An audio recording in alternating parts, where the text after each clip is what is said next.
Over the last week, I've gained hundreds of inbound leads and even sold somebody through the DMs. It's because I turned my Instagram into a machine, one that injects high quality strangers and then warms them up and turns them into ready, hot buyers. And what I'm about to show you is a private recording between a client and I of me going over my entire organic content strategy. If you want to understand content on its deepest level and how to play the game of business on Instagram and actually convert people, not just get views, and ultimately really build that machine that fills up your pipeline, then pull out your notebook and enjoy this video.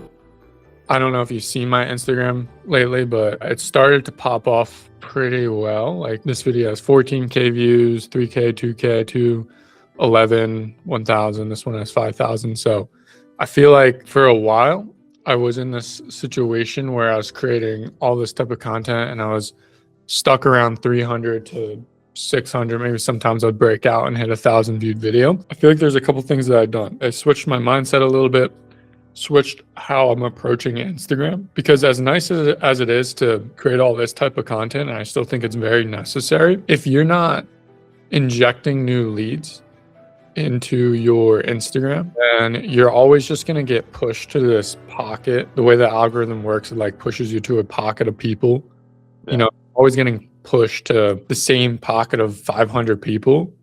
Then, you know, what's the chances of you really converting all those 500 people, you know? Right.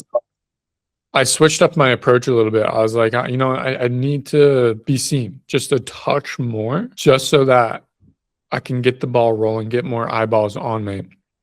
And I can talk about, hey, what up with like how I've been seen a touch more, because I'll honestly, like, this type of content is easy. And I'll explain why. It's easy in a second. But the most important thing is, now that I'm being seen, is then converting these leads. And that's all of this type of content. I talk a lot about, all right, I'm getting all these views, great, but now what?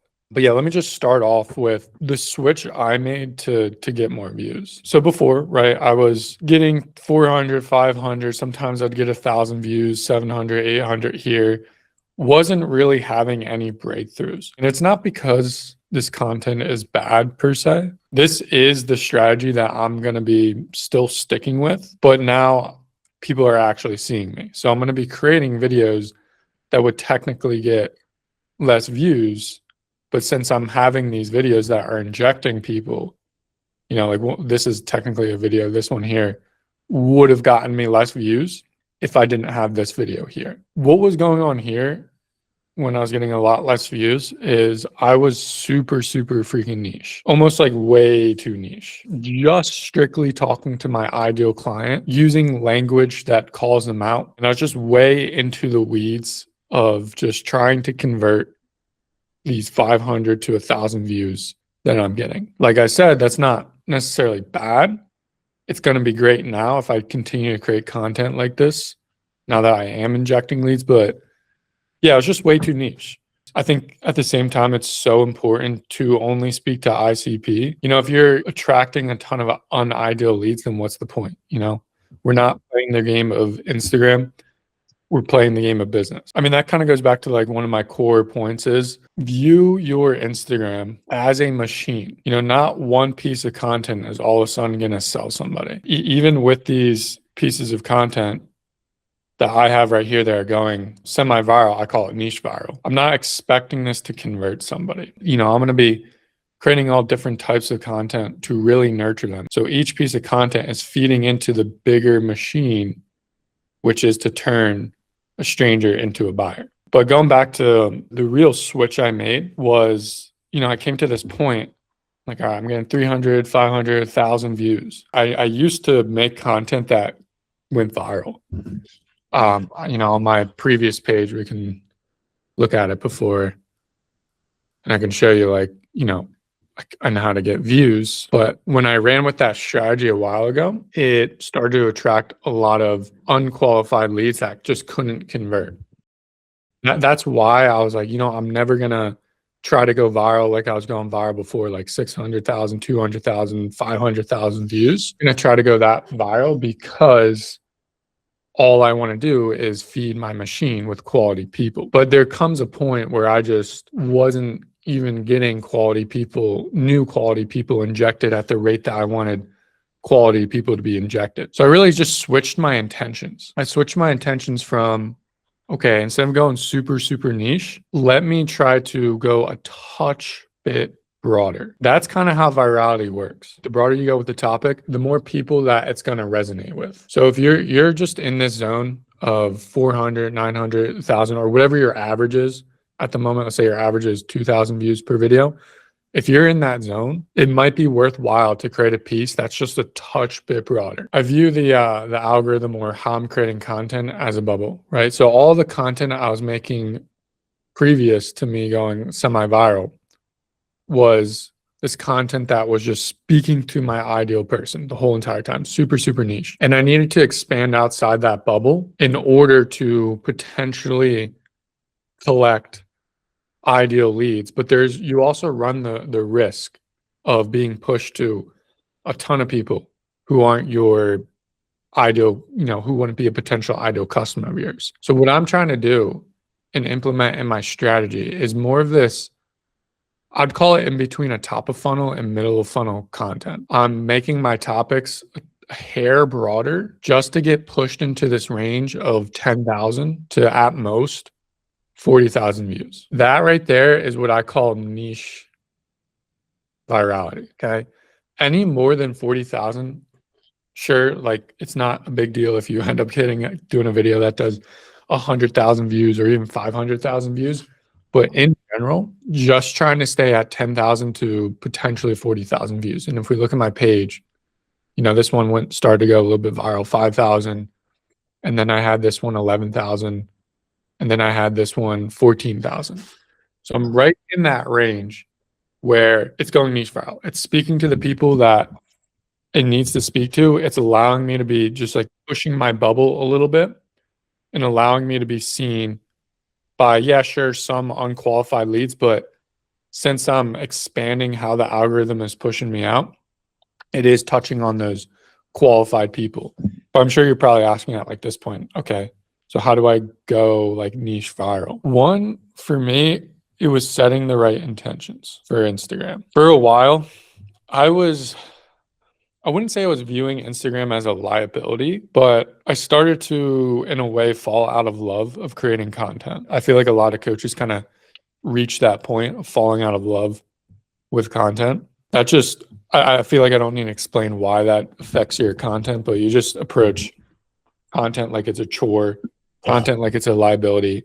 So the first thing I started to do from a mindset perspective was just see my content as an asset. And when you view it like that, that just trickles down the ladder and you start making better decisions, start putting more intention into the content that you're making, and really giving it your all to bring people in, because it is truly an asset. You can piece together a content strategy that free sells people. That itself is one of the best assets you can create. It was that. Having fun with it was the other part. This is kind of tough to teach, but in a way you have to find your own way to have fun with it. If you're really starting to view it like, oh man, I'm not liking this. For me, that came, I think I fell in love with content because I was trying to create things I didn't want to create. It wasn't aligned with the things that I truly wanted to say.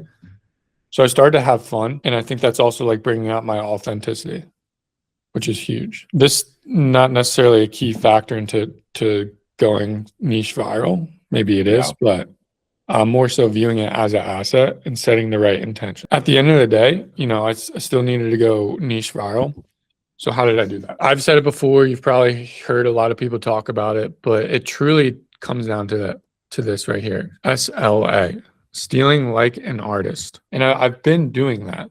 But once again, I wasn't intentional about how I was approaching stealing like an artist. But stealing like an artist really comes down to this formula right here, which if I was gonna like make it in a formula, it would be the more outside your niche times more of an outlier. And I guess it would be like divided by the number of followers somebody has equals a high steal score, meaning that this video would probably perform pretty well if you can adapt it to your niche. To kind of unpack this, like, what does that mean? You've heard me say it before, but the more that you can go outside of your own niche bubble, like let's say, if I was looking at things as a bubble, this is coaching, then a little bit outside of coaching might be AI, because coaches are interested in AI, and a little bit outside of AI would just be like entrepreneurship as a whole. And then like way outside of this can be something like, I'll just use like chess as an example. I've used that before. Chess niche.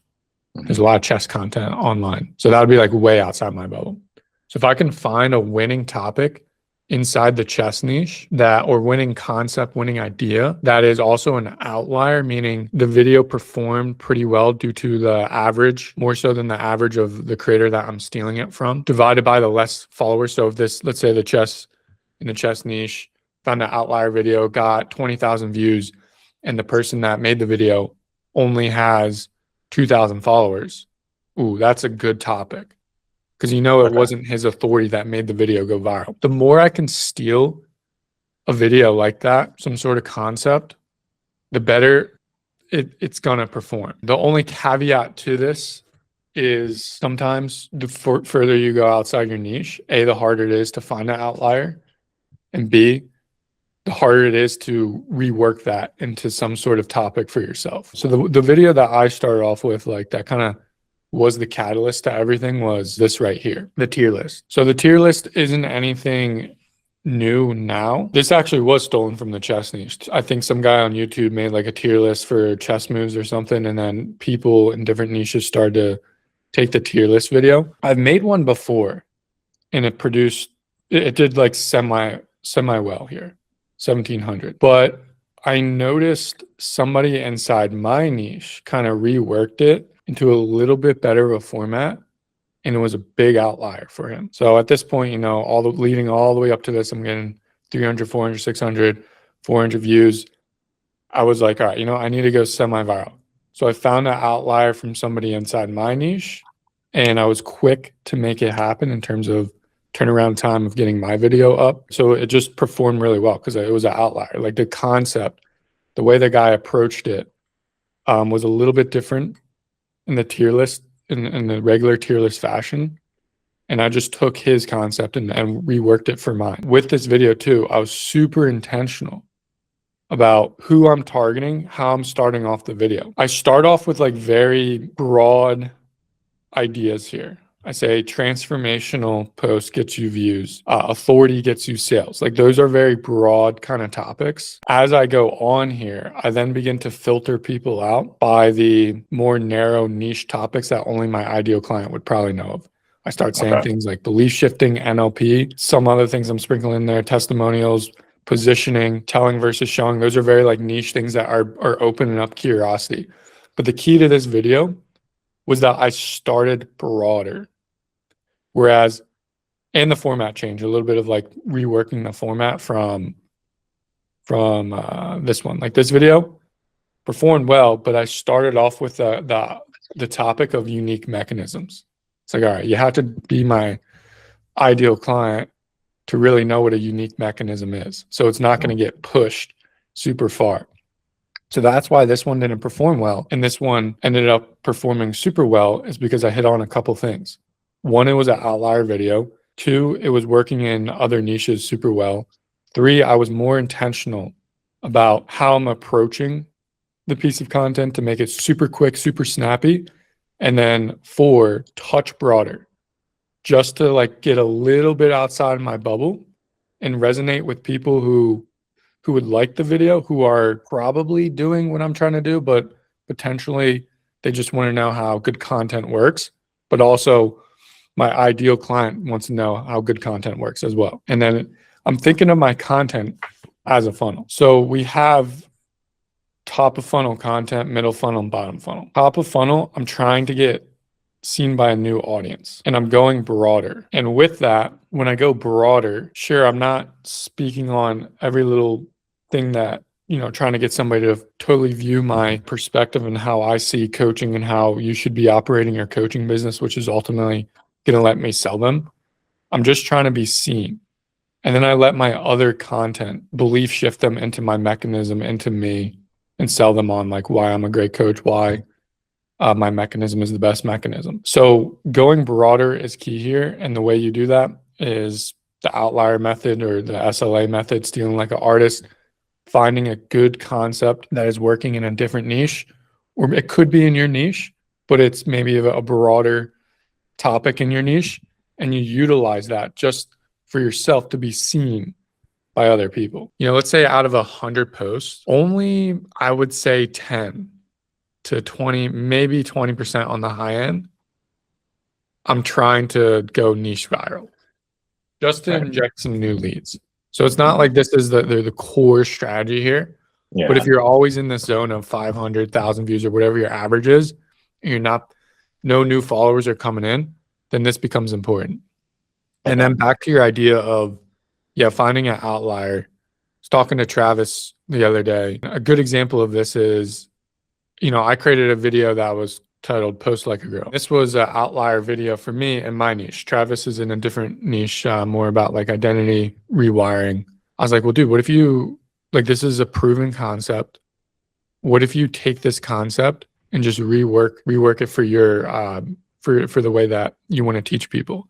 So we came up with the idea, stop manifesting like a girl and start manifesting like a guy. So that's how you want to rework these things. You're looking for these golden nuggets that can be reworked into your niche and the people that you want to speak to. But it's also like a double-edged sword as well. Because what I noticed too, at the end of the day, I wasn't giving the market what they wanted. Sometimes introducing a completely unique idea can backfire because it's new to the market, but the market also might not care about it if it's too unique. So at the same time, you want to approach it like, just meet the market's the market. It's never going to change. The way I kind of view markets is, yeah, you might have a little bit of impact on it by introducing your ideas, but the market itself, your niche as a whole, is almost like fashion. Fashion comes and goes. There's no engineering of a new fashion trend. It just comes and goes and circles back. So that's how I view the market. And sometimes you just need to meet the market. Like if you're creating all this type of content here and you're not getting new viewers and you're not going viral, semi-viral, niche viral, you're just not giving them what they want. And it's as simple as that. And I had that thought too. And this is where the intentions come in. Like, okay, I gave them this video. That's good. What else am I noticing that the market really, really wants? It was this video here, a resource page, where I was giving this away as a free lead magnet. You know, it's semi kind of unique. Like I knew my market knew about thank you pages and resources pages, but nobody really ever explained to them how it should be set up. So it's semi new, but it's also like, this video here is solving a problem for them today. That's what I mean by meet the market at what, you know, where they're at. What do they want today?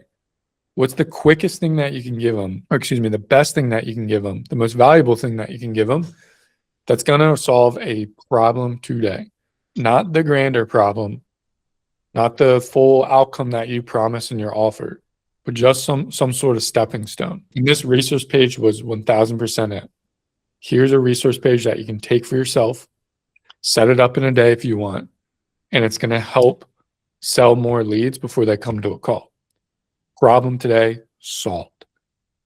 So that's the other part, is meeting the market right where they want to be met at. They needed a resource like that. So for you, I would think of what is a bleeding problem that they're having right now, and how can you solve that bleeding problem right now? What can you give them? It could be a lead magnet, or it could be some sort of information-based video, and that will probably perform pretty well. And that's also what I did here as well. The other part to this is, like, I noticed this video was an outlier for me. 21 likes, you know, leading up all the way to this video.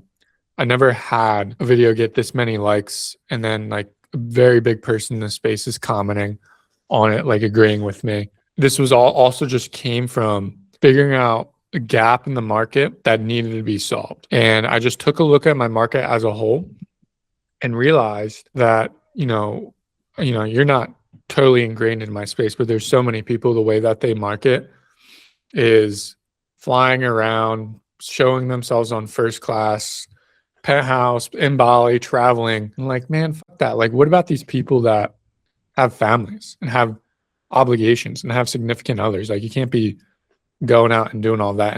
And for me too, I'm not somebody who operates like that as well. I just like called it out and gave the market some advice. If you have a family or a significant other, this is how you need to build a business.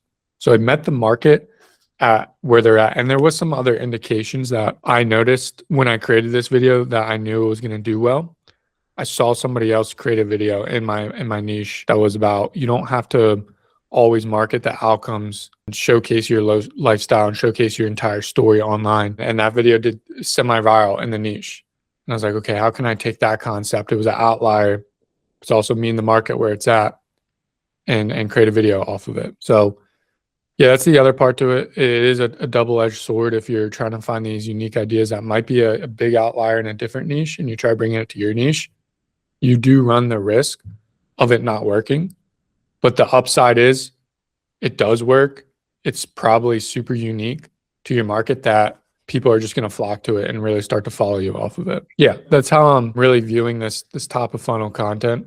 How can I inject leads into my Instagram ecosystem here? I think it's always great to call out other coaches' approaches because you want to begin to differentiate yourself. And then you also want to call out mass thinking in the niche, like core concepts that people in your space believe that they need to do in order to see success. But also like the reason why you're doing this is because you're trying to get your viewers to see the world in black and white. In reality, the world's gray. But when people view the world as gray, they're not as easily manipulable.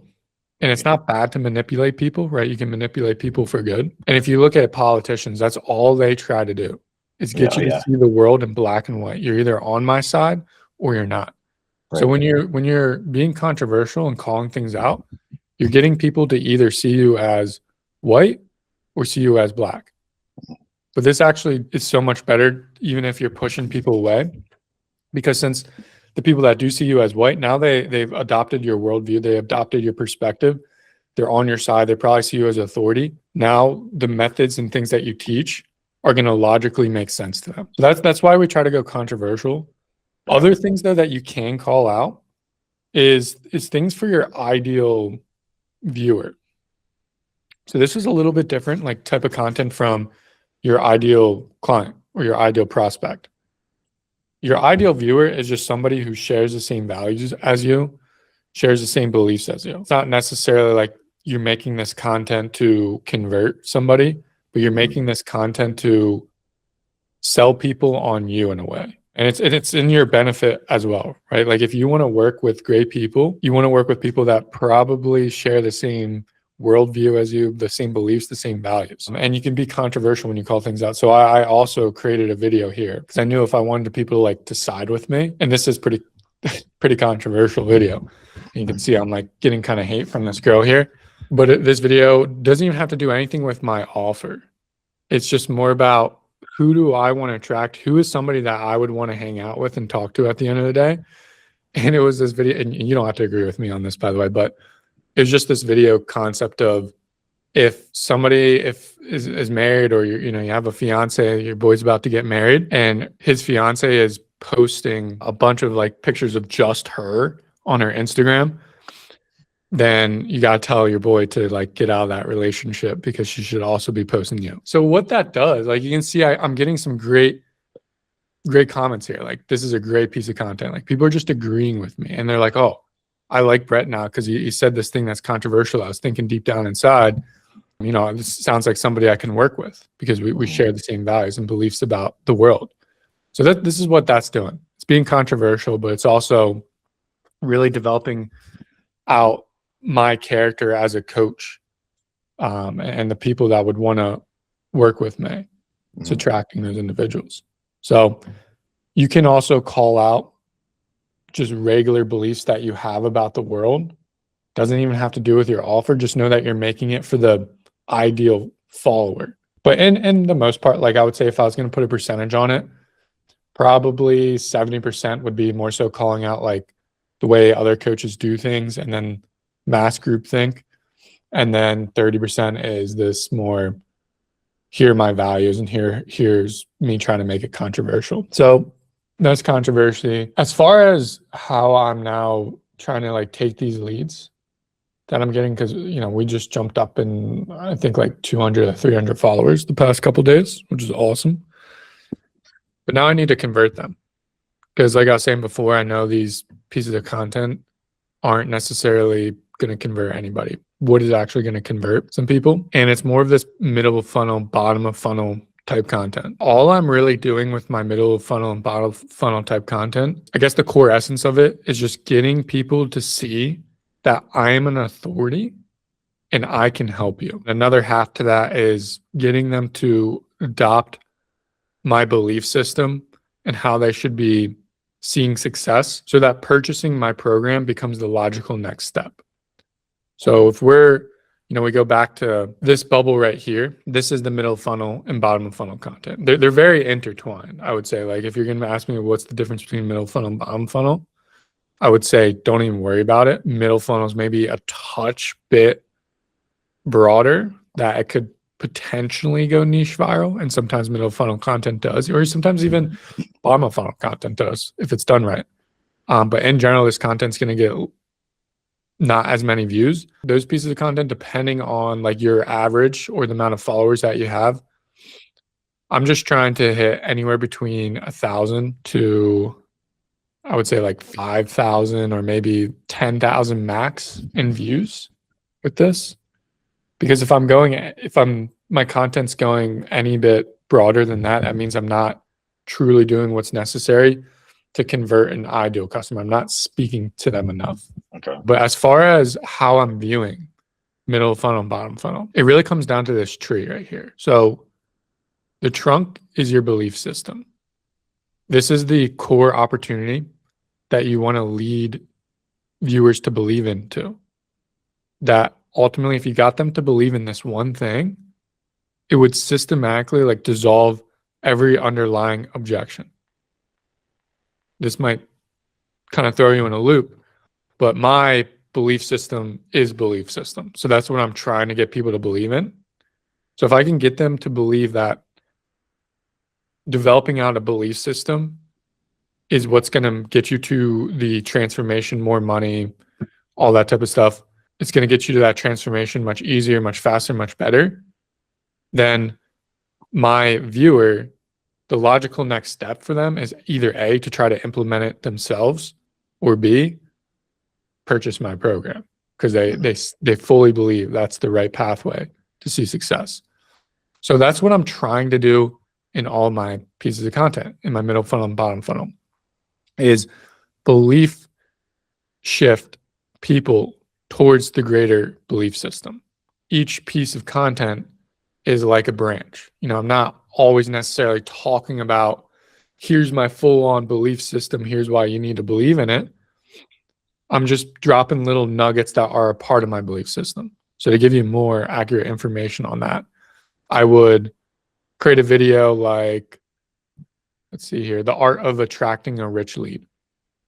And in this video, I literally talk about why it's not always about calling out people who are making six figures. Like how many of those people are there in the world? 20% of people in America only make above six figures. And of those 20%, how many of them are on Instagram? And then how many of them are watching your content, right? So it's about developing a belief system that gets somebody to see your opportunity as the best pathway for themselves, that they'll go out and find the money. So I'm belief shifting in this piece of content towards belief systems. So you would want to believe, like in each one of your pieces of content, you would want to shift them towards your opportunity. It's not necessarily always talking about the full thing like a long VSL. It's just a little nugget. Another good example of this is authentic content is that here I'm actually talking about the belief tree. If you do authentic content, it doesn't really matter. Like people aren't going to just be converted off of your pieces of content because they just like you. They like your authenticity. You need this element, which is the belief tree. Each piece of content needs to go back towards a belief. It's a little nugget that I'm giving them. And over time, once again, if we're viewing our Instagram as a machine, the more and more that people see these little nuggets that lead to my tree trunk, the more that they're going to be psyoped in a way, propagandized towards my belief system, so that at that point, when I'm talking to them in the DMs, or eventually if they reach out to me, it's an easy conversation. It's like, yeah, I everything that you say is making sense. I like the opportunity that you're talking about. I think it's the pathway for me. I want to get your help. So that's what I'm doing in these little like nugget pieces of content here. I'm really just speaking to my ideal client. Like, I'm calling them out, not super directly, but more so calling them out, and the concepts I'm talking about, calling them out, and the pain points that I'm hitting on. And so I'm belief shifting, and this SOP here, there's like belief shifting formulas for you to like follow along. But in general, like, to cover it really quickly, all you're doing is calling out the old way. Well, I guess first it's like good idea. That's always like number one. If you're making a piece of content, I don't care if it's middle funnel, bottom funnel, or top of funnel. Always start off with a great idea. But I'm calling out the old way, introducing the new way, and not really explaining the way the new way works, not the how to, but like why the new way is better. What I also do in these pieces of content, this is like next level shit here, is I also use logic and data and world events to build my case for my opportunity I'm trying to get people to believe in. So big example of this, that is, I would say, more bottom of, or actually more middle of funnel content, it's doing well, is I use this idea, or this I'm authority jacking here. You can authority jack, you can use a world event, you can use data to persuade people, building your case like a lawyer towards your method, towards your belief system. So in this video, I start off a little bit broader with Alex Hormozi. As soon as people see that, I know they're gonna start watching it, because Alex Hormozi is big, broader topic. But I'm belief shifting people into my mechanism here, my belief system, by then saying like, this is Alex Hormozi, he's running ugly ads. Okay, and then I say, we're in a new era of content where it's organic and ads. It's a blended era. You want to run organic and ads if you're trying to hit like 50K months. But with that, what makes the ads work super well is that they're ugly, but the thing that you need to focus on with ads, it doesn't matter if they look good. You want to create ugly ads that feel authentic, but ultimately what makes them work really well is messaging. And so that in itself is a video concept that's a branch to the tree, because then I'm talking about messaging, and I'm using a event that happened recently. So Alex Hormozi is creating ugly ads. I'm using that to go a touch bit broader and to also build my case like a lawyer. Another way that I did that as well was the same exact thing right here. Organic content is cooked, provided evidence, I provided facts, how one of the biggest people in the personal brand space is using ads to get people. And it's the same concept as the last one. Like, you want to do ads, should be doing authentic ads. We're in a blended era, but you really need to focus on messaging. That's what makes the ads work and the organic content work. So I'm using logic to build my case. This is some like next level shit, as well as like this one here. I use logic talking about how markets work and where we're at in our market. And this is why you need to focus on good messaging. Talk about like the .com bubble. So that's like really like advanced stuff. But what you could do, Joey, for yourself is think about, what are world events that are happening? What's a recent event that happened? What's a fact that you can use in order to persuade your audience towards your thing? And I sent a video in the community the other day. I was like, this is a semi masterclass on propaganda. It was about the Monster energy drink and how a lot of people believe that it's actually really bad for you. It has a ton of bad chemicals. But this guy created a video just using logic to persuade you that the energy drink isn't bad. He broke down each ingredient that was in it and then presented evidence of why it's not bad. And you're like, as soon as you watch that video, you go, oh, I'm going to have a Monster. It's not that bad for you. Everybody was saying it's bad for you. So he's using logic. He's using evidence to support his claims. So that's like really advanced level shit right there. I would say, like, don't force that type of content, because you might be sitting there for days. It just kind of pops into your brain. Like, oh, this event happened. Oh, I could create a video about that and persuade people in. I would say this is 80% of my content when it comes to middle funnel and bottom funnel. The other percentage, the 20%, is like that one piece I made where I'm talking about this here, you know, tracking my ideal follower. So I'm not always like everything's not always 1000% a belief shift. Some of it is just talking about my values, my beliefs that I have about the world. That's ultimately what I'm doing to convert people over the next couple of weeks. Because the other thing that you have to understand is, okay, you have a video that does well. Like you just recently had one that did super well. You got a ton of new people injected into now your Instagram. But in order to convert these people, you have to understand sales cycles.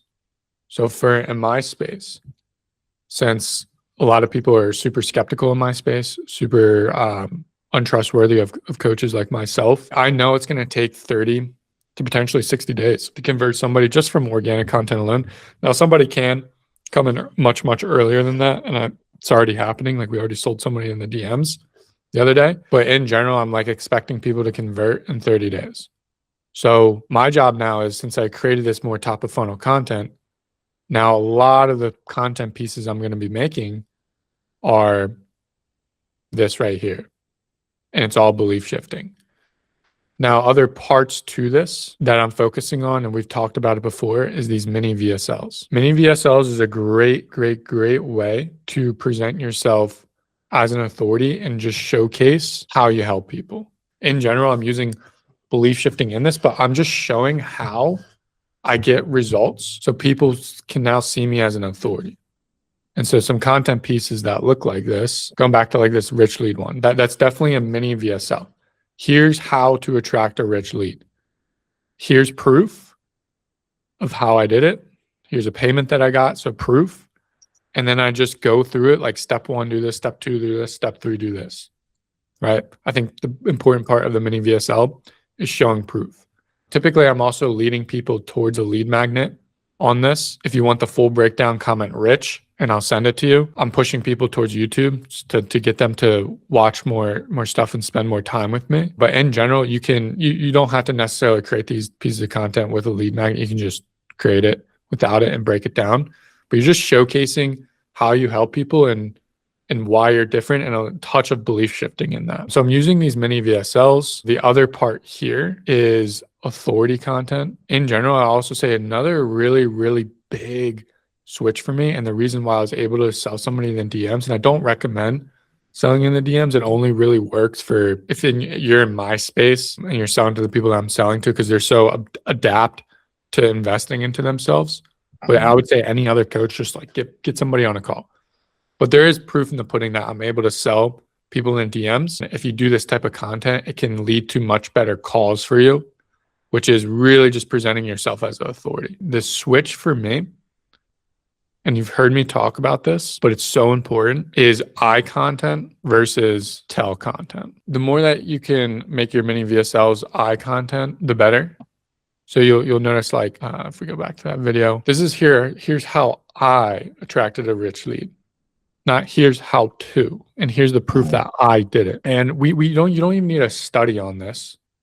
You can just tell by looking at the market and looking at posts what performs better in terms of conversion. Putting out a testimonial of somebody else, like if I posted a testimonial from you, Joey, and I put that on my Instagram page, that's going to get significantly less viewers or less views than me talking about my own testimonial that I got for myself. People want what you have. That's how you begin to position yourself as authority. They want, let's say you never even had a testimonial. You can make money just off of I content. Here's how I figured out a problem for myself. Another way I'm typically approaching this is event that happened to you. Describe the emotion around that event, how that emotionally affected you, and then how you got over it, and like core lessons. And that is how you want to approach I content. Here's how I did this. So this was a core piece that really changed a lot for me. Like, we're getting a ton of DMs now of people asking me if I can help them on here. Like, here's how I'm manifesting in real time. Boom. That just, people are gonna be like, how's he doing this? I want this. He's doing it for himself. But that was the core difference of what's causing people to reach out to me and even be sold in the DMs. Like, we just sold somebody in the DMs. And that's not by accident. It's by me doing this more middle funnel, bottom funnel content, but putting the lens of I on top of it. So I'd really begin to think in that perspective of I versus tell all the time. Now, if you're asking too, like, okay, Brett, what would be the percentage of I versus tell? I wouldn't say there's necessarily a percentage. Like, yeah, I'll create a video that's a tell. I'm not getting all like, oh man, this is a tell versus I video, ruining things. No, I'm just kind of approaching content how I see fit and having fun with it too, you know? Other things I'm doing, like with these mini VSLs, also showing people what I'm doing in the process of that, but I'm also doing like case studies too. Here's exactly how we helped out X person get X result, step 1, step 2, step 3. Those really begin to position you as authority, because what it's ultimately telling people, telling your viewers is, hey, I know how to get somebody from A to Z. If you want that, come to me. So I'm sprinkling a lot of this content. I'm sprinkling a lot of I content. And then I'm also in my middle funnel, bottom funnel, really, if I want to attract an ideal follower, I'm talking about my beliefs, talking about my values, and trying to be a little bit controversial as I do so. I think this is really, really important, data-based decisions. So before I used to approach content, it was always a new idea, always a new concept. And I'm like reinventing the wheel over and over and over again. And that's a lot of mental energy. There's a lot of brain power. And that's a lot of risk. We're calculating risk.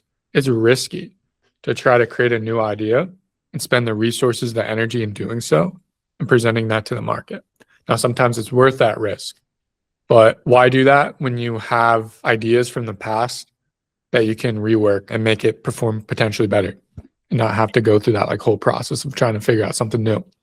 So one of the core videos that I already covered was this idea of Bali Boy, Dubai Guy, Penthouse Bros. And I just recorded a video like that and it did well. I noticed it was an outlier. And I noticed too, it got me more followers, more ideal followers than anything. So I went back on that and I studied why I thought it did pretty well. And I also set the intentions of how can I make this perform even better? So to me, it was just the concept of this video. It wasn't necessarily the hook. It was literally the concept. If you're a coach who's growing a business and you have a family, stop listening to these fucktards out there.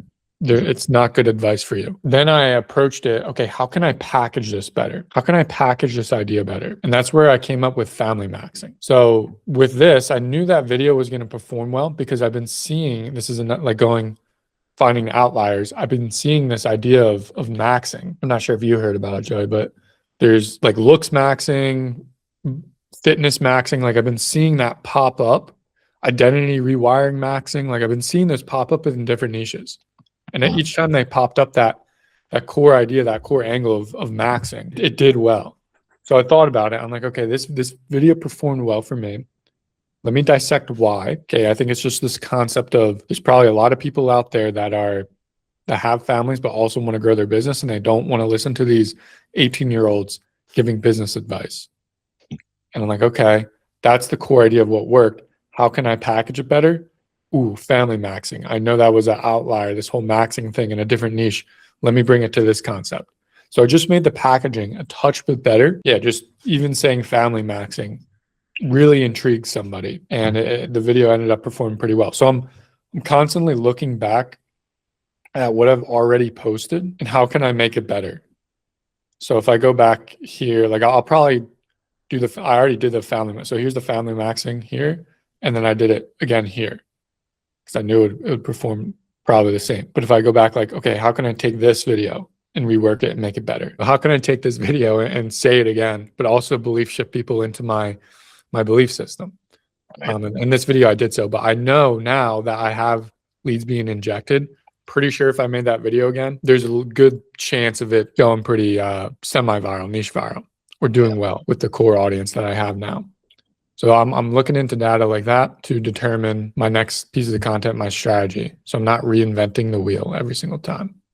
And I think a lot of coaches, like, you just need that reminder. I think a lot of coaches forget about that. Like, hey, you've created so much content in the past month, couple months even, and you just need to go back and figure out what worked, what got you the most amount of followers, ideal followers. That's the important thing. Not necessarily views, but ideal followers. And just recreate that. Find a better way to package it.